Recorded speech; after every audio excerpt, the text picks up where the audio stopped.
Bien, a continuación vamos a ver un poquito acerca del tema de introducción a la psicología que corresponde a nuestra asignatura Psicología Educativa 1. Como ustedes saben, lo vamos a ver de manera rápida, muy sencilla y con las actividades complementarias se van a reforzar los conocimientos que se tengan en la asignatura.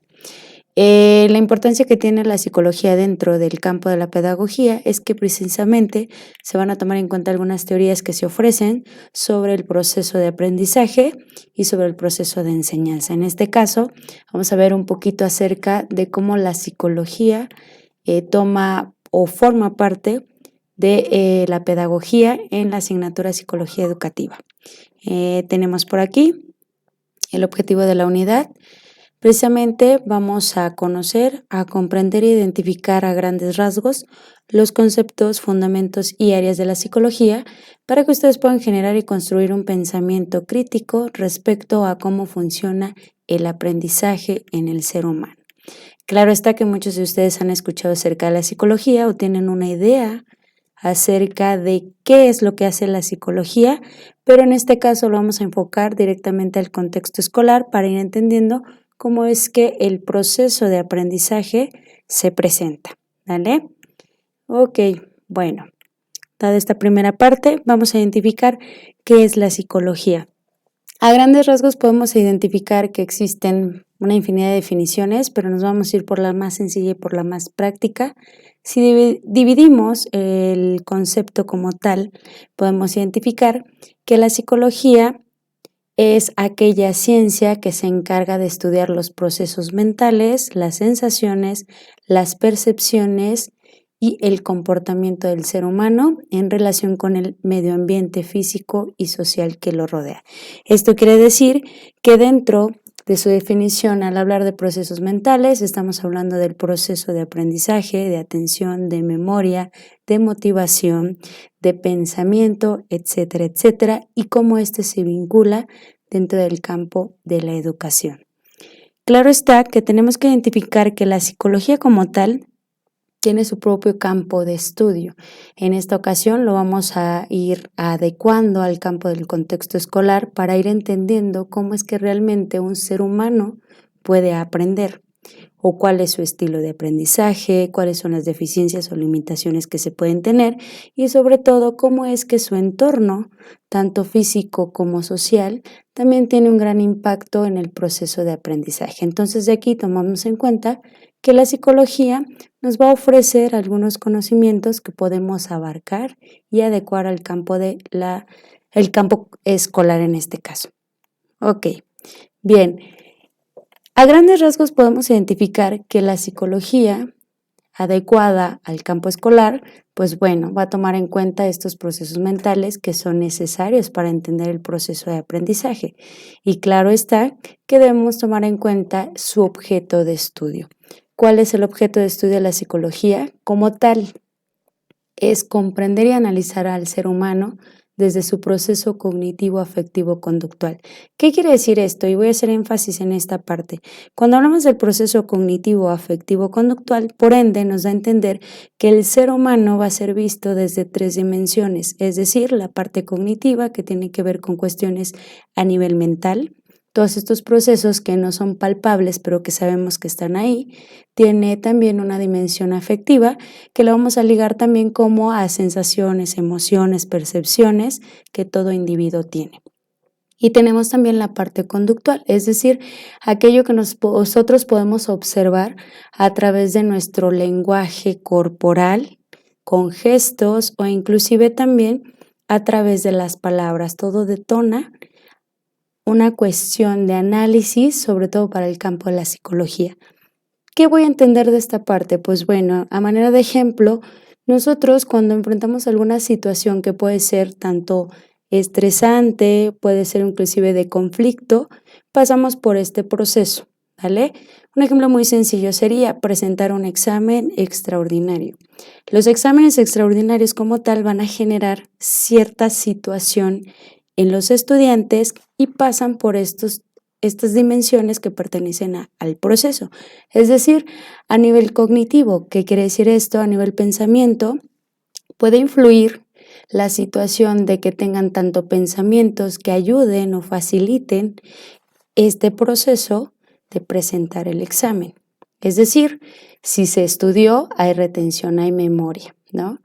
Si se está preparado, también puede presentarse mayor seguridad al enfrentar una prueba de este tipo.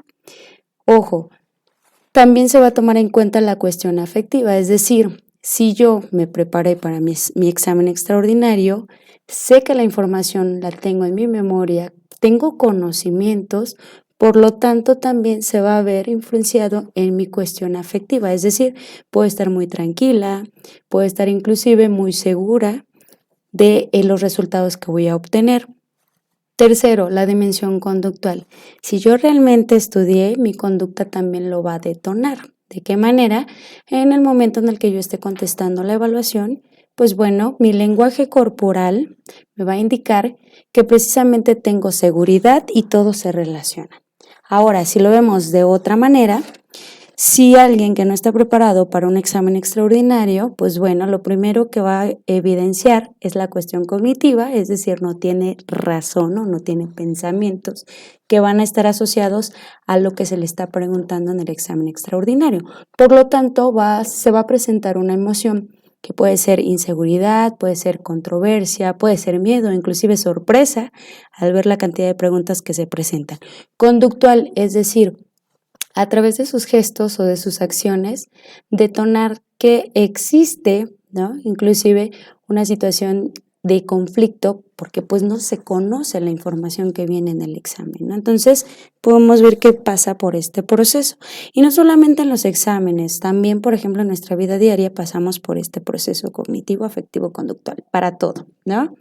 Desde el hecho de cruzar la calle, desde el hecho de elegir qué alimento voy a consumir el día de hoy, todo pasa por ese proceso, ¿no? Es decir, si hoy no sé qué voy a desayunar, pues bueno, a nivel mental, cognitivo, elijo, ¿no? Estoy pensando, tengo imágenes. Afectivo, lo que a mí me llama la atención, lo que me genera una sensación inclusive de bienestar. Y conductual, pues bueno, las acciones que nosotros tenemos ante esa situación. Entonces, pues bueno, en pocas palabras podemos identificar que verdaderamente existe una relación. Desde esta parte, pues bueno, podemos notar que el objeto de estudio de la psicología se basa en eso. Si nosotros lo adaptamos al contexto escolar, pues bueno, es más o menos así, ¿vale?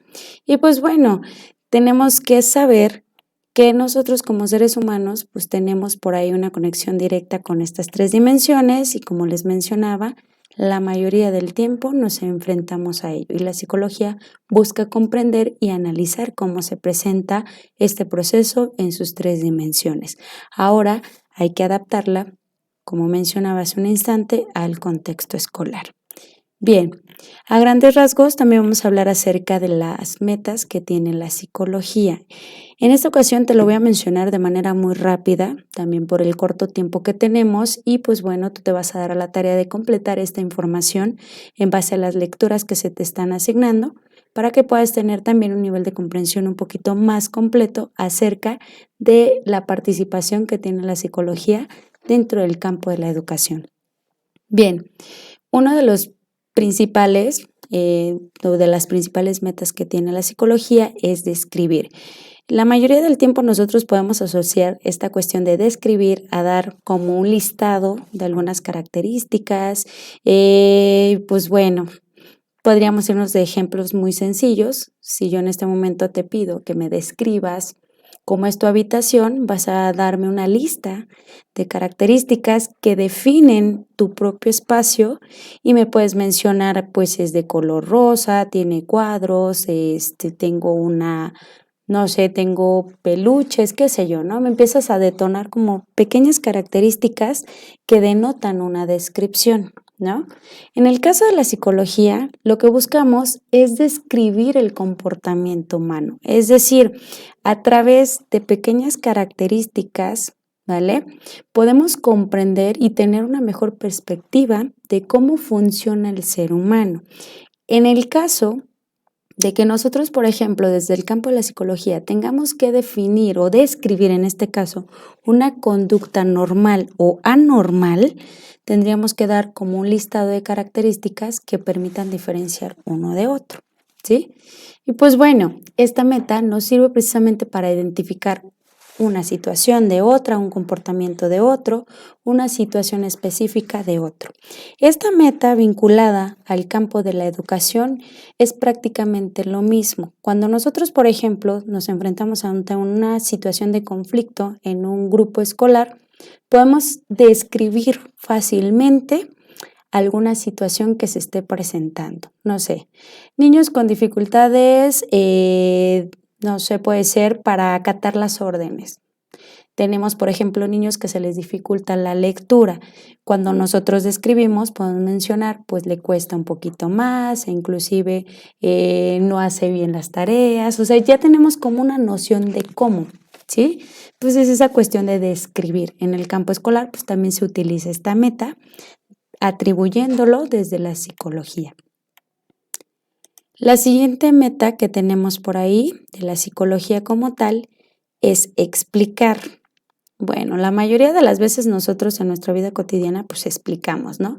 ¿Qué sería explicar? Pues dar como una razón que puede estar fundamentada en una cuestión lógica y específica, ¿no? Cuando queremos inclusive, no sé, llegamos tarde al trabajo, y queremos ofrecer una explicación, damos nuestras razones, damos como nuestro pequeño diálogo para poder fundamentar, ¿no?, aquello que nos limitó para llegar a tiempo al trabajo. En el caso de la psicología, se busca dar una explicación y hay dos tipos de explicación. La primera es una explicación formal y la segunda es una explicación causal. Hay una diferencia entre ambas. Desde el campo de la psicología, cuando nosotros ofrecemos una explicación, formal, es que pretendemos dar una explicación puramente lógica, es decir, a partir de principios generales en donde podemos ofrecer el por qué, ¿sí? Esa es una explicación formal basada en teoría. Cuando damos una explicación causal, lo que hacemos es que precisamente se busca dar una explicación que se basa en cuestiones experienciales o empíricas y que, pues bueno, van a tener algunas irregularidades porque depende de lo que se esté observando. Vamos a dar un ejemplo muy sencillo desde el campo de la educación. Si yo, por ejemplo, veo que en un grupo de alumnos se presenta la siguiente situación: dificultades para entender cuestiones matemáticas, desde lo más sencillo. Vamos a empezar con las sumas y restas o las divisiones, que también en el caso de la primaria, pues es un poquito difícil de entender al principio. Ok, si yo, por ejemplo, busco una explicación formal del por qué este grupo de alumnos no está entendiendo o no está comprendiendo, necesito buscar más que nada conductas o principios que me permitan generalizar e inclusive identificar qué es el mismo problema para cada uno de los alumnos, basándome en teorías, ¿no?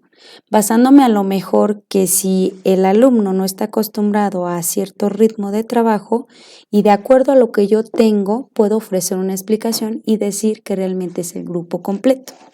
Ahora, si yo quiero dar una explicación causal, puedo buscar la fuente o de dónde se presenta esta situación que genera irregularidad.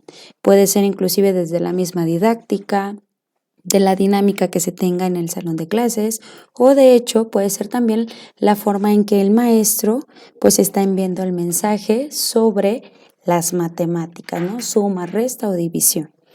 Y ahí puedo explicar que hay una causa. Esto genera y por lo tanto se tiene esta consecuencia. Entonces, son estos dos tipos de explicaciones que se pueden tener desde esta meta que tiene la psicología, adaptándolo al campo de la educación. Ok, la siguiente meta, de manera muy sencilla también, vamos a tratar de identificar que la meta es predecir. Bien, se dice que se trata de predecir. ¿Cómo? Pues bueno, atendiendo a los factores psicológicos y sociales que se pueden estar presentando, pero no siempre se puede predecir, no nos podemos anticipar. Simplemente vamos a generalizar de acuerdo a un listado o características que se tengan. Tenemos, por ejemplo, que si se presenta una actitud, es decir, podríamos mencionar disposición a participar en alguna actividad, pues bueno, por lo tanto, puedo predecir si va a tener algún resultado. De manera muy sencilla te voy a poner un ejemplo, no sé, se hace una actividad, un juego en el salón de clases.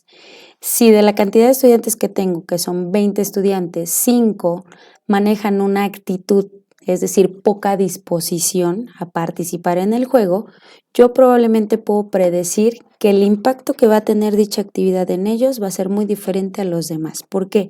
Porque precisamente desde ahí se empieza a denotar qué tanto va a generar un impacto en ellos y va a dejar cierto aprendizaje, ¿no? Ok, desde la psicología también lo tomamos así. Es decir, si esa personita demuestra una actitud, es decir, disposición a las actividades que se tengan, podemos predecir qué resultados podemos tener. No al 100%, pero sí tenemos un acercamiento respecto a cómo funciona. Y la cuarta, tenemos la meta que es controlar. Esta meta como tal, desde el campo, desde la psicología, podemos identificarla que precisamente se busca que podamos tener como el control estricto y la conciencia sobre cómo se maneja el comportamiento humano, ¿no? Si lo adaptamos al contexto escolar, pues también buscamos tener como esta habilidad para comportarnos exactamente de acuerdo a lo que se necesita, ¿vale? Es decir, pues darle la importancia necesaria para que se pueda presentar una conducta o inclusive un aprendizaje, ¿vale? Podemos hablar de ejemplos muy sencillos, no sé, vamos a adaptarlo al contexto escolar. Vamos a poner un ejemplo muy sencillo, un grupo de estudiantes de 30 más o menos, en donde de este lado, ¿no?, el maestro como tal tiene que tener esta habilidad para que el grupo como tal pueda comportarse de acuerdo a lo que se quiere, de acuerdo a las actividades que se están realizando. Ok, bien, es eso.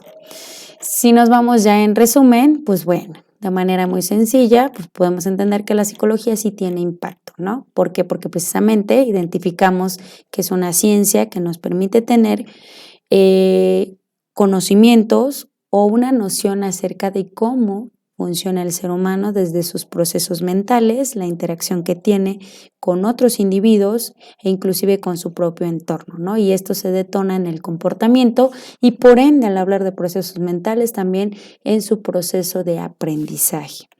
Identificamos también que el objeto de estudio, principalmente para la psicología, es la comprensión y análisis del ser humano, y te hablaba de este proceso cognitivo, afectivo, conductual desde estas dimensiones, ¿no? Y también ya te puse algunos ejemplos. Y pues también estas metas, que son 4, que es describir, explicar, predecir y controlar, que son metas fundamentales para la psicología. Claro está que te lo estoy explicando de una manera muy sencilla, ya adaptándolo al contexto escolar, porque precisamente hablar de la psicología sería hablar un poquito más a profundidad, pero claro está que esto está centrado en la pedagogía, en el contexto escolar, pues debemos entender que la psicología tiene una gran participación para ello, ¿no? Ok. Bueno, una vez explicada esta pequeña parte, podemos entender que sí la psicología la vamos a encontrar constantemente y de hecho conforme se vaya avanzando en la materia y en los diferentes temas, vamos a toparnos con algunas teorías que nos ofrece la propia psicología y que se adaptan a la educación. Vamos a tener a los principales personajes que nos dan a entender cómo funciona el proceso de aprendizaje, de hecho, qué es el aprendizaje desde estas teorías o corrientes, para ir entendiendo un poquito acerca de cómo funciona, ¿no? Cómo se presenta. Y esto, pues, principalmente nos ayuda para tener un acercamiento y, pues, bueno, también identificar que en el ser humano, pues, el aprendizaje es totalmente distinto, que no es el mismo, que todos tenemos como estos lineamientos que nos ayudan a que se quede algún conocimiento establecido, y lo vamos a ver más adelante cuando veamos tipos de aprendizaje, cuando veamos por ahí algunas teorías que ya las mencioné, las teorías humanistas, las teorías sociales, las teorías conductistas que nos ayudan a entender un poquito acerca de ello y pues bueno, entender un poquito de la participación que se tiene. Ok, pues bueno, también comentarles que en esta pequeña explicación y en la presentación del material que te comparto en la plataforma de la institución, podrás encontrar la actividad que se está solicitando con algunos requisitos que se te solicitan para que puedas completar tu proceso de formación.